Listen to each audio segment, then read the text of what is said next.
club. It's fantastic. It's incredible. Watson, my dear fellow. Absolutely fantastic. Oh, what's happened? You look as if you'd seen a ghost. A ghost? Brandy, that's what I need, brandy. Brandy. Yeah. Oh, thank you. Who struck you? Well, you said it yourself. It was a ghost, and without any previous warning at all, he hit me in the eye. Yeah, wait a minute. Yes, I think you better have another. Well, thank you. And now I'll begin again. Who struck you? Upon my words, Holmes, it was a ghost. The ghost. Huh? Do you have a headache, Watson? It may seem humorous to you, but I mean, look, let me tell you from the beginning. Yes, please do, but start right at the beginning. Right, well, I was on my way back from the club. You see, it was about 8 o'clock. And I got into Spender Street, and I was just opposite that little tobacconist. You know, makes that Yes, big yes, skill. I know, yes. Go on, Watson. What did you do then? Well, I saw a man in front of me suddenly clutch his chest. He was walking towards you? How do you know? Well, I mean, you said he staggered and clutched his chest. You must have been, Yeah, that's logical. Anyway, yeah, well, anyway, I rushed up to him to help him, you see, and he's still able to mumble something about, he had a heart, and he lived in 19 Hooper Street, and would I help him get there? There were no other pedestrians? No, the street was completely deserted. Good. Go on. Well, then his landlady let us in, and he was unconscious by that time, so I carried him up to his room, and I laid him out in his bed, and Holmes, he was dead. Now, look here, Holmes, he was absolutely, completely, and utterly dead. I couldn't make a mistake about a thing like that. No, of course you couldn't, old man. No. Go on, then. What happened next? Well, then I told the landlady rather said to me that she'd call the authorities, you see, and I left my name with her just in case, you know, they'd want me. And then, well, I thought it would be rather more delicate if I left, you see. I mean, he must have relations. Yes, it's quite right, Watson. The most delicate situation. Yeah. What was the man's name? Higgins. Albert Higgins. Uh-huh, I see. And what did you do after you left the house? Well, you see, it had been a bit of an effort, you know, carrying him up like that, so I got down the stairs and popped across the road into a pub and had a pint. Yeah. And then I started off back to the flat, you see. Well, I just turned the corner into Spender Street, and there was Higgins, Albert Higgins? Yeah, just face to face with me. He really was large as life. We stood looking at each other for a minute, then he lashed out and hit me in the eye. And then really, Holmes, he vanished. Vanished? Yes, he's into the blue. Well, he ran away? Well, the street was rather ill-lit, you know, and it took me a minute or two to pull myself together. And then I don't know whether he ran away or not, but he vanished. Well, that's most unusual. Most. Did you speak to this ghost? Well, I may have said, good gracious, Higgins, or by Jove, Higgins, or even good heavens, Higgins. Oh, yes, perfectly natural, Watson. Describe Higgins to me. Well, he's 50-ish. Sandy-haired, medium build. Well, is that all you observed? No characteristics? Well, now, really, Holmes, when I had the chance of examining him on the bed, the most obvious characteristic was he was dead. Yes, but how was he dressed? Green tweed suit.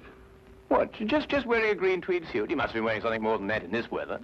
Oh, no, he had a big floppy hat and a long overcoat. Ah. Oh, and something else. Yes, I did notice something else. He limped. Aha. And was he carrying a cane? No cane. Well, is there anything else, Watson? Think hard. Oh, yes, I remember something now. What? Yes, the second time I saw him, he was carrying a package.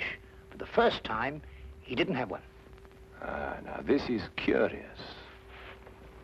Very curious. Where are you going, Holmes? Not me. We. I'm in no condition to leave the house. And a morsel of raw beef will immeasurably improve your appearance. And then what? Then we shall do our best to track down the belligerent ghost of Albert Higgins.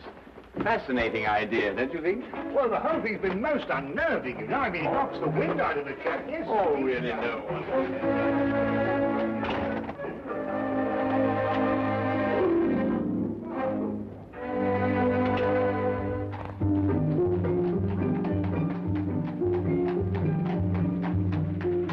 Also a rather flamboyant character by the wide, rakish brim. I see he was an artist, too. He hasn't painted very much recently. Notice the specks of paint underneath the brim here. And not house paint, but canvas oils. Here, what's this? How are you, Jensen? What are you doing in poor Albert's room? Oh, good evening, Mrs. Blake. You remember me, Dr. Watson? Oh, you're the bloke who brought poor Albert in. Yes. Who's your gentleman friend? Ah, this is Mr. Sherlock Holmes. Mrs. Maggie Blake, the landlady. Pleased to meet you, I'm sure, Mr. Holmes. Oh, poor old Albert. He was proper fond of life, Albert was. He wouldn't have popped off if he'd had his way. Oh, few of us would, madam. I was around to the local having me good-night pint. And grieving for poor old Albert. He would have wanted a proper send-off. With a pint of mild and bitter, Albert would. No doubt he would, madam. The body, I see, has been removed by the authorities. Oh, poor old Albert on a slab. Oh. Oh, dear, dear. Have you notified his next of kin, Mrs. Blake?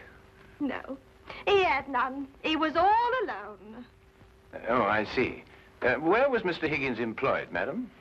At the Pembroke Museum, right around the corner in Spender Street. It's a picture museum. Albert was a day watchman. A day watchman, you say? Well, what were his working hours? 9 in the morning till 9 in the evening. Punctual as a clock, Albert was. Never late a minute. Poor Albert. He always came back from the museum, then, at a few minutes after 9 every evening. Aye, to make his supper. He was a proper good cook, Albert was. Excuse my saying so, madam, but aren't you mistaken? Surely it's a little after 8 when Mr. Higgins finished work? Because it was only a little after 8 when I picked him up this evening and brought him here. Oh, no, Doctor. It was just after 9. I marked the time because I was waiting for Albert to come back. He'd asked me to get him a cut of beef. He always came back just after 9. He'll never eat that beef now. Poor Albert won't. He'll hit you in the eye. Hmm? Oh, no. I just bumped into a door. Oh, you shouldn't get familiar with the door, if you know what I mean.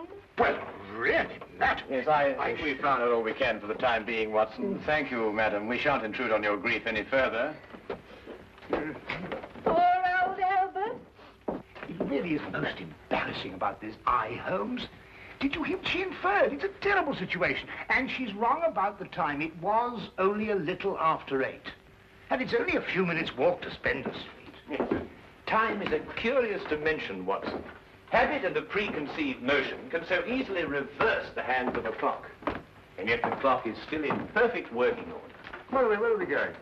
To view the mortal remains of poor old Albert Higgins.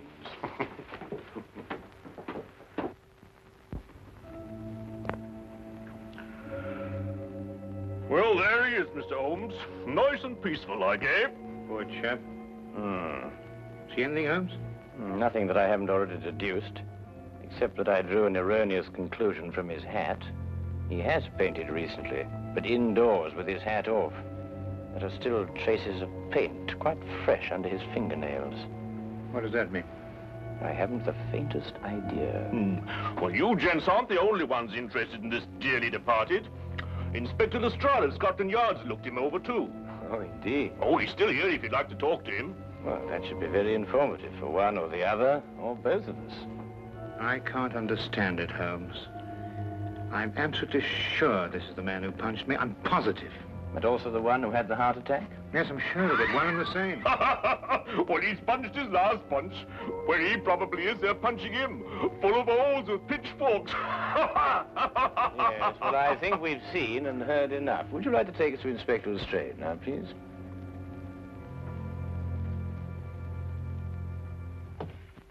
Ah, hello, Inspector. Oh, Mr. Holmes, I'm surprised to see you here. Now, this is one case you can't make anything queer out of. Oh, then why, my dear Inspector Lestrade, are you here? Well, when they brought him in, somebody recognized him as pound-note Albert Higgins. I come along to check their identification. We like to keep a track of our old pals, you know. What was he in prison for? Counterfeiting. He made the best pound note you ever saw. Yes, he was a real artist. Lestrade, there's no doubt as to the cause of death, is there? Oh, sorry, Holmes. Heart failure, no foul play. I understand you were with him in his last moments. Yes, I was with him on the street when he had the attack, and I took him home. There's nothing you could do, I suppose. Nothing. He was dead before I had a chance to do anything. By the way, what time was he brought in? Oh, let me see now. It would be about, yes, here we are. 9:45. Higgins' landlady notified Constable Smithers at 9:30. Smithers had them remove the body in a matter of minutes. Inspector, are you sure it was 9:30 and not 8:30? No, 9:30. It's right here in Smithers' report. Why? Oh, no, it's nothing at all. You're quite sure, Lestrade, there's nothing more to this than a simple case of natural causes? Ah, no, there's no mystery at all. No mystery, Mr. Holmes. Hey, what happened to your eye, Dr. Watson? Oh, I bumped into a door. A door? Oh, well, that's a new one anyway. Was it a pretty door? No, really, Lestrade. That's all right, Watson. I won't tell a soul. Well, really, this is insufferable, Holmes. Nobody believes me. Well, why did you tell them the truth? What, that I was punched by a ghost? Yes, I see what you mean. We may have to take on this case anyway, if only to protect your honor and reputation. Well, it's intolerable, Holmes. Absolutely intolerable.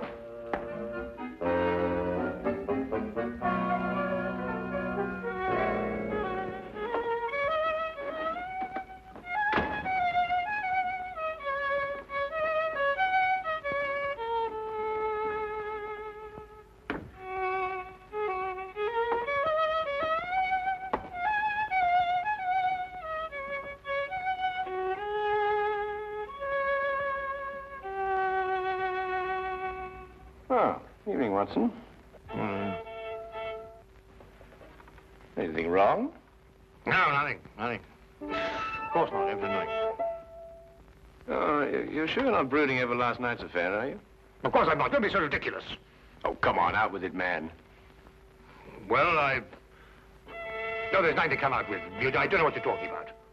Oh, come on, Watson, there's something on your mind. Well, Gosh, you'd never believe it. Nobody'd believe it. Well? Well, I met Albert Higgins in Spender Street again, tonight. And he punched you again? He pulled my nose. Really? It is very interesting, Watson.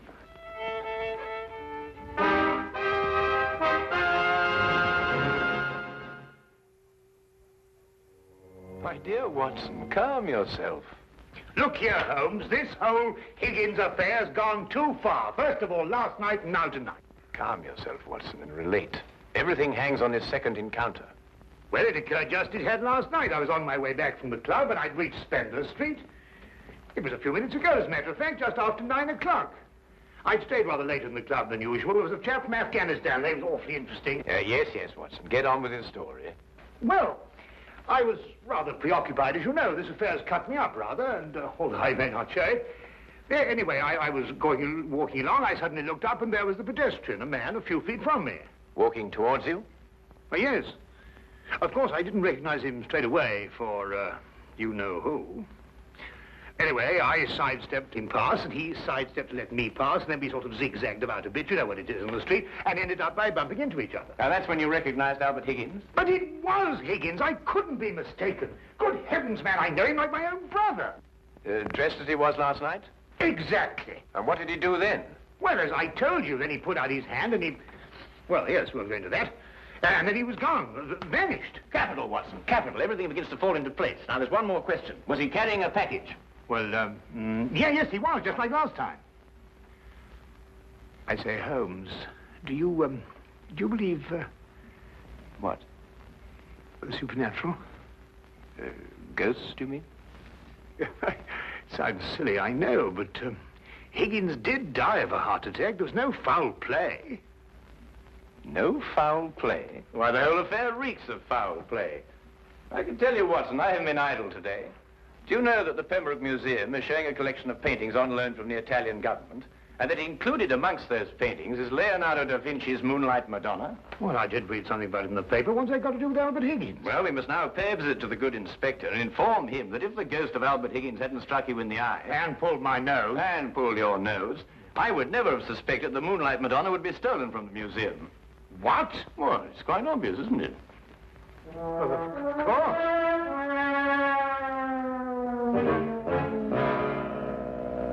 I see. Oh, thank you. Well, we'll soon know, Mr. Holmes. But if the picture's still hanging in its place, and we've dragged the curator out of bed to check on it, Well, false alarms like this don't exactly help the yard's reputation, you know. And what about my reputation, Inspector? When I say a man died a little after 8, he died a little after 8 and not a little after 9. And when I say this ghost punched me in the eye half an hour later, hang it, he punched me in the eye. Oh, we all have our off days, Dr. Watson. To err is human, as the poets say. And furthermore, if I tell you that I bumped into this chap's ghost again tonight, you Didn't tell me about any second meeting. Oh, didn't I? Well, nothing. An hallucination, that's what you had, Dr. Watson. Yes, it's, psychological. That's the thing in crime today, psychology. I've been studying it, you know. You astonish me, Inspector. Oh, we're not as backwards as you think, Holmes. No, we like to keep abreast of the times. Though I don't mind admitting I don't think the psychology's got much of a future. Oh, come in. Ah, Hawkins, you saw the curator? Oh, yes, sir. I called him, Mr. Bentham, as you instructed, sir. He was quite excited when I told him this picture called the Moonlight Madonna had been stolen. And so we rushed around the corner to the museum. And? Well, sir, the picture was there, hanging in its proper place. Good night, sir.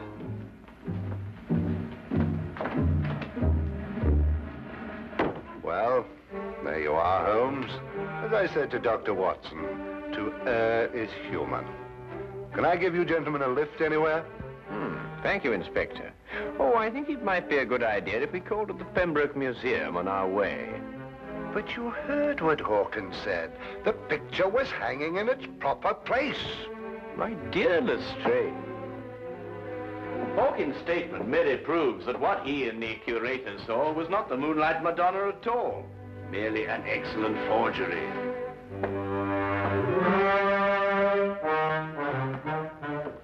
What's he talking about? Art, ghosts, my black eye, and psychology.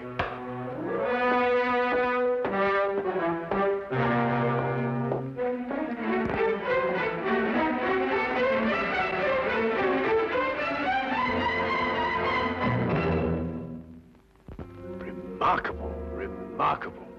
Only a microscopic examination of the brushstroke shows it any different from Da Vinci's work.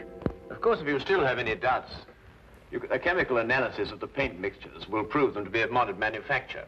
No. You've quite convinced me, Mr. Holmes. An analysis is necessary.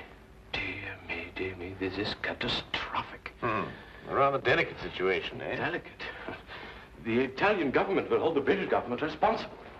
Now, the painting is an Italian national treasure, and the theft could easily affect the pending treaty between the two nations. Mr. Holmes, you must find the original before the Italians learn the painting's been stolen. The British government will hold me responsible. And the yard will hold me responsible. The most priceless of the lot, too. Yes, naturally. Well, we know who stole the painting and substituted a forgery, Higgins. All we've got to do now is find out where he hid it. What time did you leave the museum, Mr. Benson? Well, a few minutes before 9. Higgins was still on duty. You're quite sure it was Higgins? I'm certain, Mr. Holmes. I chatted with him for a few moments, and I couldn't have mistaken his voice. And the night watchman relieved him at 9. Well, you heard him say that, Mr. Holmes, and that he had a package with him when he left. The night watchman swears up hill and down dale it was Higgins, all right. Well, the matter seems to resolve itself very nicely, doesn't it? Dr. Watson was punched by Higgins a few minutes after 9. The night watchman saw him leave at 9, and you spoke to him a few minutes before 9. Look, Holmes, why don't you and Dr. Watson go home and have a good night's rest? From now on, it's nothing but plain, ordinary, simple police work. Nothing you could use a magnifying glass on. True. True, Inspector. Well, good evening, gentlemen. Yes, well, good night, gentlemen.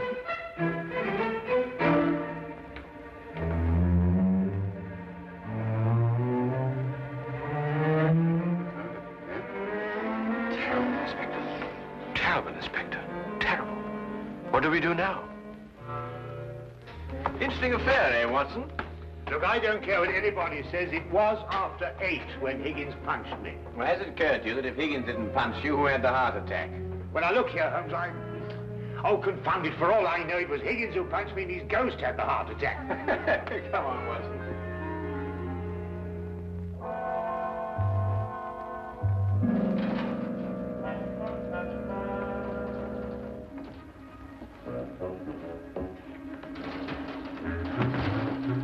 We might have the common decency to tell me what we're breaking into. Shh, whisper. Well, I am whispering. Oh, now, quiet, Watson. Look here, we broke into the rear of the museum because if so, Holmes, really, I don't know what's going to happen to us.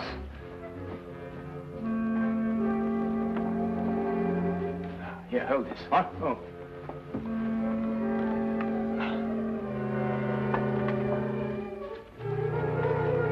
Holmes, this is sheer vandalism. Yes, well, then there must be a bit of a vandal in us all.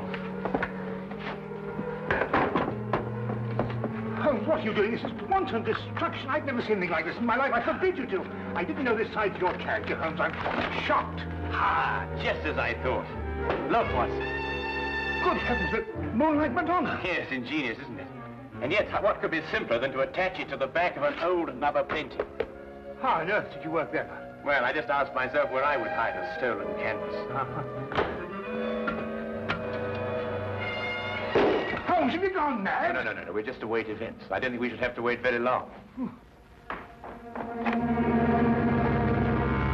Holmes! Dr. Watson! What's the meaning of this? Watson, I believe you've already met Mr. Bentham in his capacity as curator of the Pembroke Museum.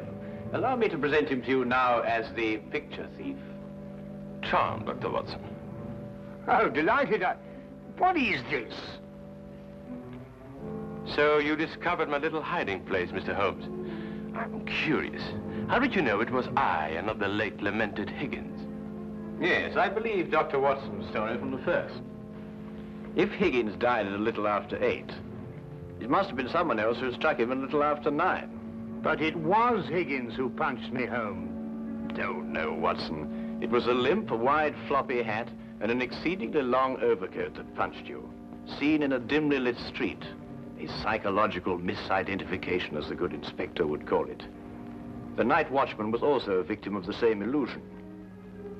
And what about the landlady? How much did you have to pay her to set back the time of death by an hour, Mr. Bentham? Oh, not much, Mr. Holmes. How did you know it was me? Dr. Watson and the night watchman both identified the 9 o'clock Higgins visually at a distance. Only you pretended to have spoken to him. This meant that either you were lying or Dr. Watson was punched in the eye by a ghost. I believe the simple explanation. You almost make me feel transparent, Mr. Holmes. To anyone who viewed the facts objectively, you were. It's a pity that one crime has to lead to another. Yes, and I think it's a great pity, Holmes, that you broke that vase.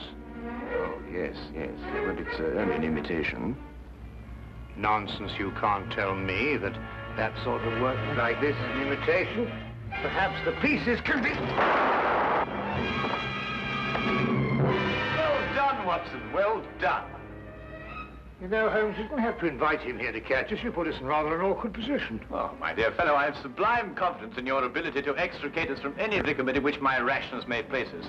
Might I suggest that you now fetch the good inspector? Yeah, here you are. Yeah.